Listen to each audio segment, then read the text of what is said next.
Hi, welcome back to Me, My Bike and I. My name's Rich. Today we are going to set the valve clearances on the Honda VF750F engine and I'm going to show you how to do it. The order we're going to set these valves is the firing order of the engine, and that's 1432. So if you're not sure the way your cylinders are numbered, on the rear you've got 1 and 3 here. So 1 on the left, 3 on the right. And on the front you've got 2 and 4, 2 on the left, 4 on the right. So we're going to set them rear left, followed by front right, rear right, and then move over to front left. You will need a 10mm ring spanner, a screwdriver of the right size for the adjuster screws, and a 17mm socket to turn the rotor bolt. The first thing that we do is we get the number 1 cylinder into top dead centre on its compression stroke. We do that by turning the rotor over on the rotor bolt at the end there, anti-clockwise, until we get the 1 and 3 marker, which is that little line on the rotor by the 1 and 3 mark, lined up with that little cut line on the crankcase. Well, in this case you can see I've already got it into the starting position, or have I? Well, we're looking at number 1 and 3 here on the rear. If we look down the bore holes, that's the plug hole there and there, you can just about see that the piston is at the top of the bore on each cylinder. So how do we know which one is on its compression stroke? Well, you can very easily do it visually, because you can see on the number 1 cylinder here that the intake cam, the lobe, is at the top there, and on the exhaust cam the lobe is at the top there. And you can see that, I think, fairly clearly on camera. You can definitely see it with the eye. And what that means is that both sets of valves, so the 2 valves on the intake and the 2 valves on the exhaust, are both closed. And they would only be closed if you're on your intake stroke. What we're going to do is we're just going to wiggle these valves and just verify if that's correct. Even when the valves are really backed off, you'd expect to see them tight, or they'd have less wiggle, I should say, if they were in the wrong place. So you can see that the intake valve is wiggling a lot,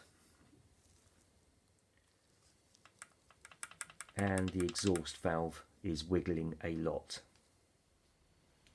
There is, of course, one more crucial thing that you are going to need. Well, maybe 2, and that is 2.12mm feeler gauges, depending on the method you choose. Now these are backed right off, so what you need to do is just get 1 feeler gauge positioned under the first adjuster, making sure it's nice and clean, and get the other feeler gauge positioned under the other adjuster. Start turning them down until you just meet unseat.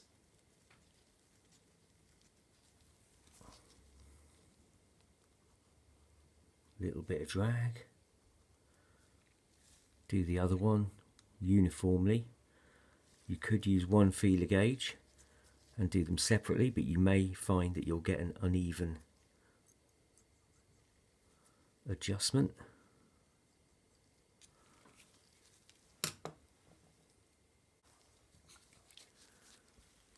As I'm adjusting, they are just slipping slightly, so I'm just going to move those across, just so they don't fall out while I'm testing them or checking them. I'll just do a little bit more.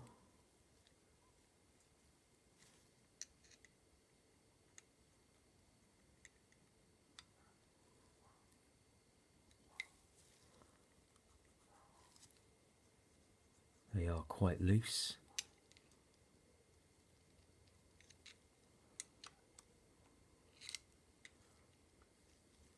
A little bit more. Would help if you're not standing in your own light.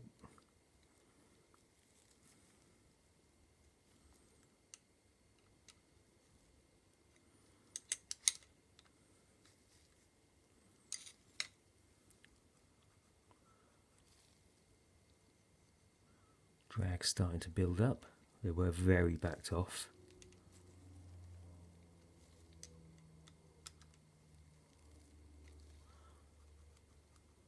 So just go a bit at a time.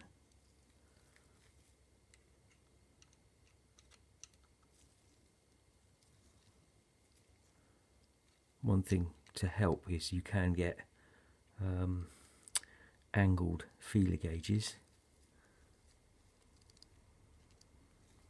When they're this thick, you can just bend them over. That one feels a little bit tight. I need to pull that back in a tiny bit.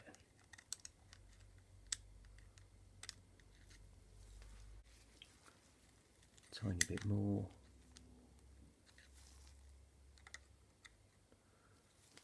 Just so it doesn't fall out on you.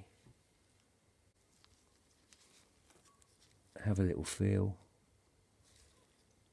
That one feels, the one on the right I should say, feels a little looser. Just hold on to it.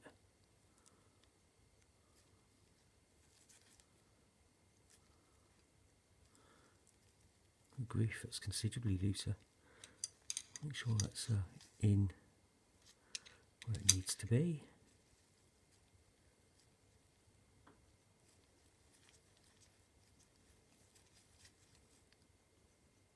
There you go, that was very much looser. Now I can feel some good drag on both of those.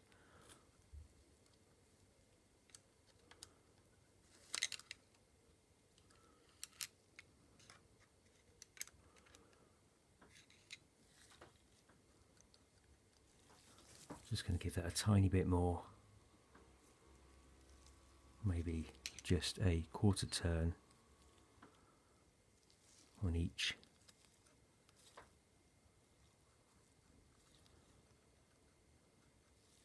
Feels good. Another quarter turn on each.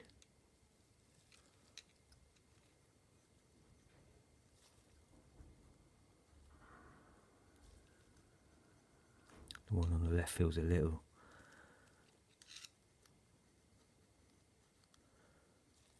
I was going to say a little tighter. I'm happy with that. Now I've taken the feeler gauges out, I'm just going to pop them back in again to see whether that still feels okay. I've not, of course, locked them off yet.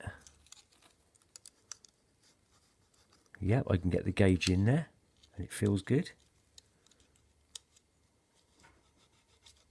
Same with that one, feels good. So I'm going to lock them off there. You don't need to do any of the other valves before that you lock these off, because these are all independent of each other. I mean, they're all linked, you know, in a way, but locking these off isn't going to do anything to any of the other valves, and doing any of the other valves isn't going to do anything to these, but I'm just going to finish this one off. So you can see that moved slightly as I put the screwdriver in. So just you can just eyeball this. You'd have to turn that some considerable way to put that out of whack now. So I'm just going to seat that down. You need to tighten it up. I'm going to come over to the other side.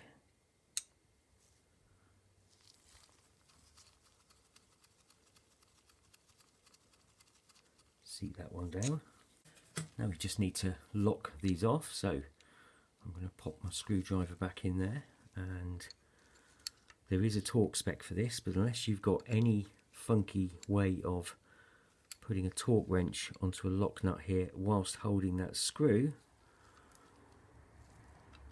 you just need to make sure it's good and tight. And the actual torque value of these lock nuts I think is like about 22-23 Newton meters, something like that.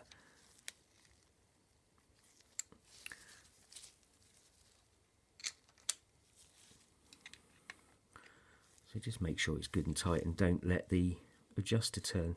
I think I'm happy with that.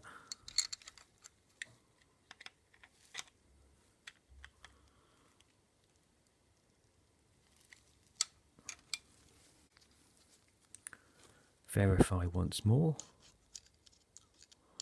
This is where you find that they could go out of adjustment.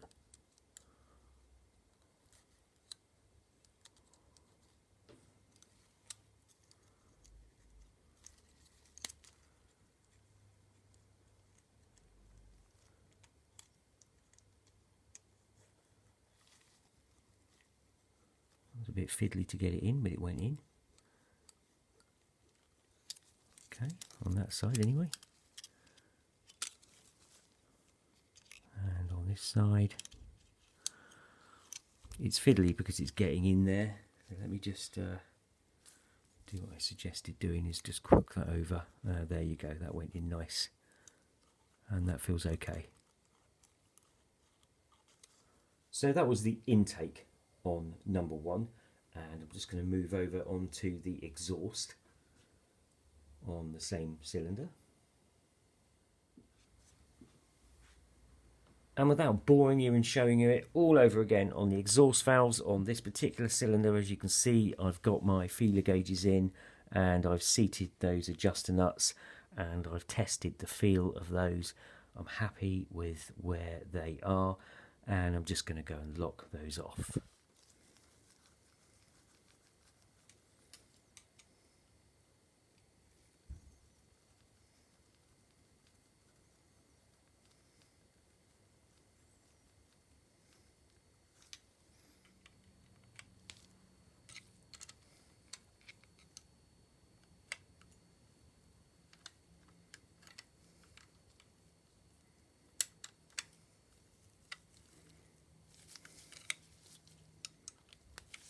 Just hold it steady and tighten down.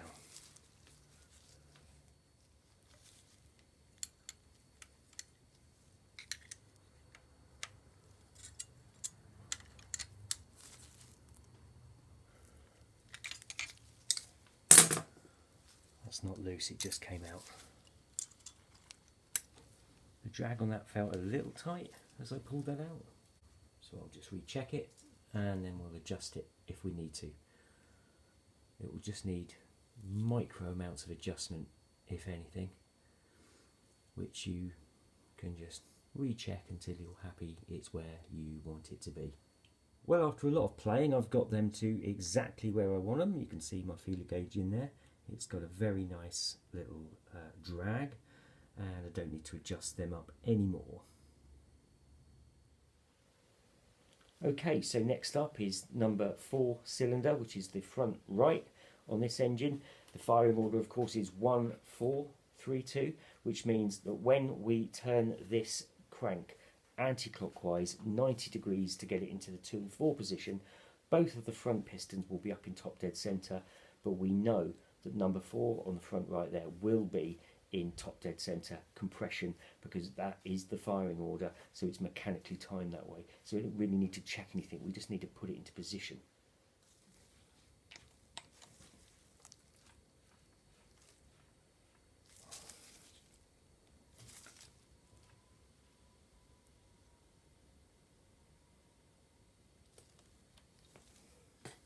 And we're on 2 and 4. Loose rockers on both the intake and the exhaust. Just to evidence how it feels different,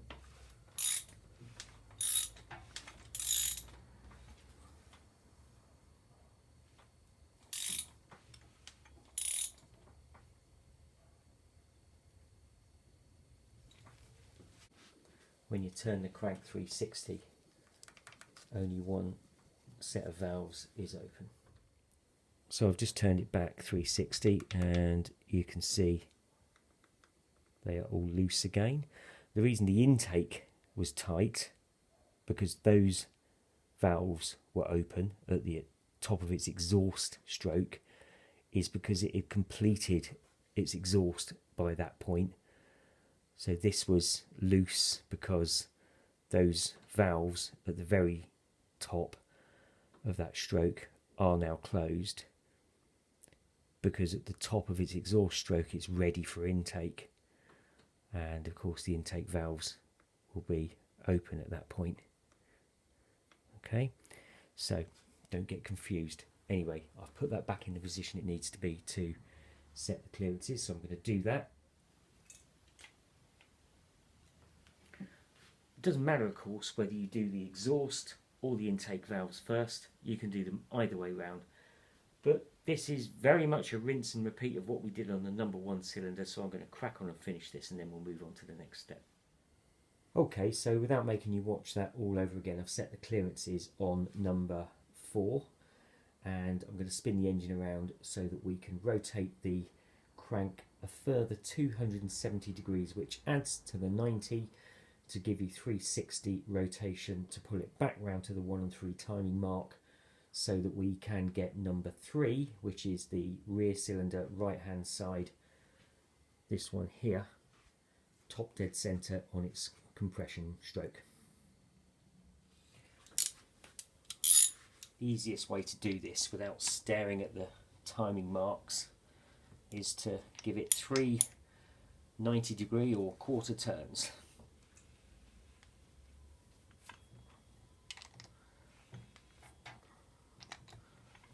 And then you know when you're coming up on it, and you can get your head in there just to check you don't overshoot. It won't hurt if you turn it back a tiny little bit. And you can see a close up there, we are in or on 1 and 3. Check your wiggle and your cam low position. Once again, set your clearances to 0.12. And then once that's done and all locked off, we are going to turn our crank the remaining 90 degrees. Let's get that level so I can really see what 90 degrees looks like. Back to 2 and 4.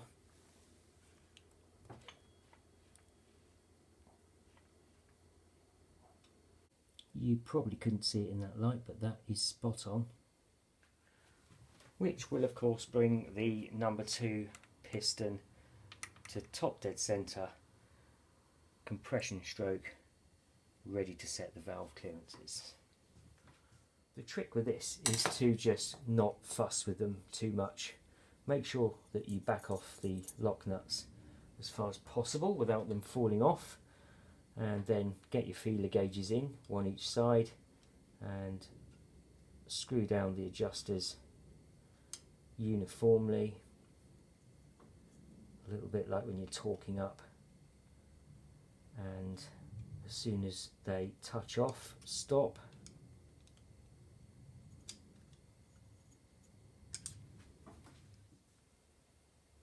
Feel for the right amount of drag that you're comfortable with, making some fine adjustments, and then lock them off. As a last little step, what I like to do is just grab my feeler gauge, 0.12mm in this case, and then what I consider to be the next one up, 0.13, so 0.01 of a millimetre or 10 microns, and I use the go won't go principle to see whether my little bit of drag on this one is acceptable, because if the 0.13 won't go in, then that's my tolerance and that's what I'm comfortable with, and that's where I'll leave it.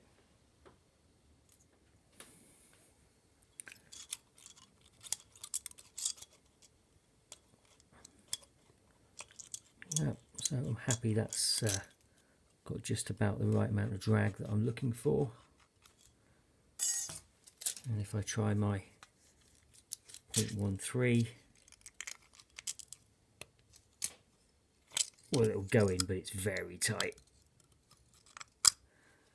Well, that's it for this video. Clearance is all set on all of the valves. A little bit fiddly, but if you use the 2 feeler gauge method, it does make it just that little bit simpler.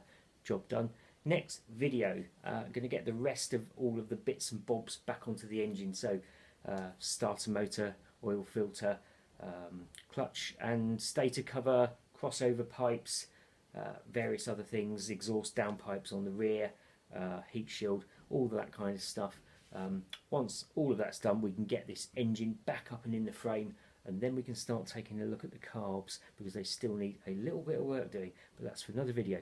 Thank you very much for watching. Don't forget to like, subscribe, share, leave a comment. I will get back to you. And if you like this sort of content, please do consider subscribing. And I will see you next time.